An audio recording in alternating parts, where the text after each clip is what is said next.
Hi, is me Prince. എല്ലാവർക്കും black W ചാനലിൻ്റെ പുതിയ വീഡിയോയിലേക്ക് സ്വാഗതം. എന്തുണ്ട് വിശേഷങ്ങൾ? എല്ലാവർക്കും സുഖമല്ലേ? എല്ലാവരും ഹാപ്പിയല്ലേ? ഹാപ്പി ആയിട്ടിരിക്കുക. എനിത്തിങ് അപ്പോൾ ലൈവ് ആസ്റ്റ് കോപ്പാണ് ഓൾവേസ് പോസിറ്റീവായി.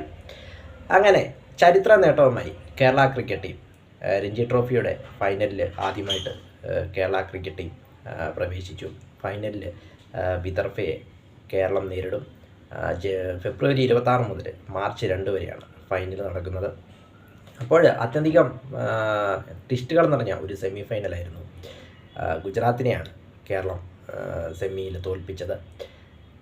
അത്യധികം ട്വിസ്റ്റുകൾ നിറഞ്ഞ, അല്ലെങ്കിൽ അത്യധികം സസ്പെൻസ് നിറഞ്ഞ ഒരു മത്സരമായിരുന്നു എന്ന് പറയാം.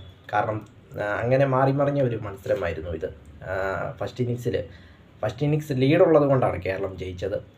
കാരണം മത്സരം സമനിലയിൽ തീർന്നപ്പോൾ ഫസ്റ്റ് ഇന്നിങ്സ് ലീഡുള്ളത് കൊണ്ട് കേരളത്തെ ഫൈനലിലേക്ക് പ്രവേശിപ്പിച്ചു, ഗുജറാത്തിനെ പുറത്താക്കി.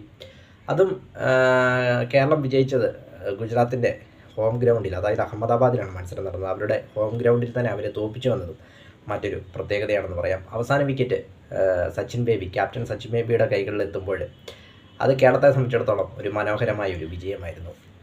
വർഷങ്ങളായിട്ടുള്ള കേരളത്തിൻ്റെ ആ ഒരു കാത്തിരിപ്പ്, രഞ്ജി ട്രോഫി കിരീടം ഇനി ഒരു മത്സരത്തിന് മാത്രം അകലെയാണ് ഈ കേരളത്തിന് രഞ്ജി ട്രോഫി കിരീടം എന്ന് പറയാം. കേരള ടീം 1957 സ്ഥാപിച്ചതാണ് കേരള ടീം. ഫസ്റ്റ് ഇത് തിരുവിതാംകൂർ കൊച്ചി ക്രിക്കറ്റ് ടീം എന്നായിരുന്നു അറിയപ്പെട്ടിരുന്നത്. പിന്നീട് അത് കേരള ടീമായി.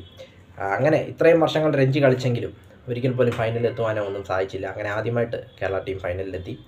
അതായത് കേരളം ഫസ്റ്റ് ഇന്നിങ്സിൽ നേടിയത് 457 റൺസാണ്.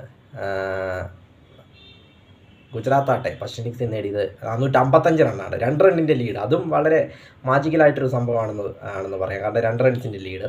അതിനുശേഷം സെക്കൻഡ് ഇന്നിങ്സ് കളിച്ച കേരളം 114 റൺസ്, 4 വിക്കറ്റിന് 114 റൺസ് എന്ന നിലയിലായപ്പോഴേക്കും മത്സരം അവസാനിച്ചു. അപ്പോൾ ഈ 2 റൺസിൻ്റെ ലീഡുള്ളത് കൊണ്ടാണ് കേരളം ഫൈനലിലേക്ക് യോഗ്യത നേടിയത്.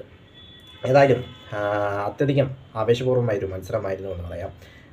429 429 7 എന്ന നിലയിലാണ് രാവിലെ കളി ആരംഭിച്ചതും.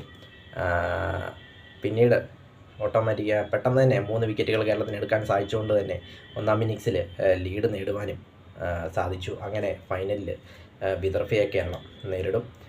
നിലവിലെ ചാമ്പ്യന്മാരായ മുംബൈയെ പുറത്താക്കിക്കൊണ്ടാണ് വിദർഭ ഫൈനലിലേക്ക് പ്രവേശിച്ചിരിക്കുന്നത്. അങ്ങനെ മുംബൈയും പുറത്തായി, ഗുജറാത്തും പുറത്തായി.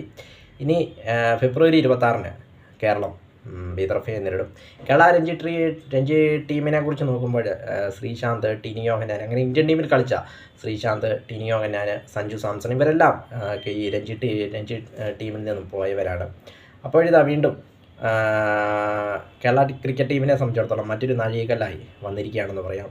ഫൈനലിൽ വിദർഭയും കൂടെ തോൽപ്പിച്ച് കഴിഞ്ഞാൽ അതിന് മറ്റൊരു ചരിത്രത്തിന് സാക്ഷിയാവും കേരളം. വീഡിയോ ഇഷ്ടപ്പെട്ടാൽ ലൈക്ക് ചെയ്യുക, ഷെയർ ചെയ്യുക, കമൻറ്റ് ചെയ്യുക, സബ്സ്ക്രൈബ് ചെയ്യുക. വീണ്ടും പുതിയ വീഡിയോയിൽ കാണാം. അതുവരയ്ക്കും ടേക്ക് കെയർ, ബൈ.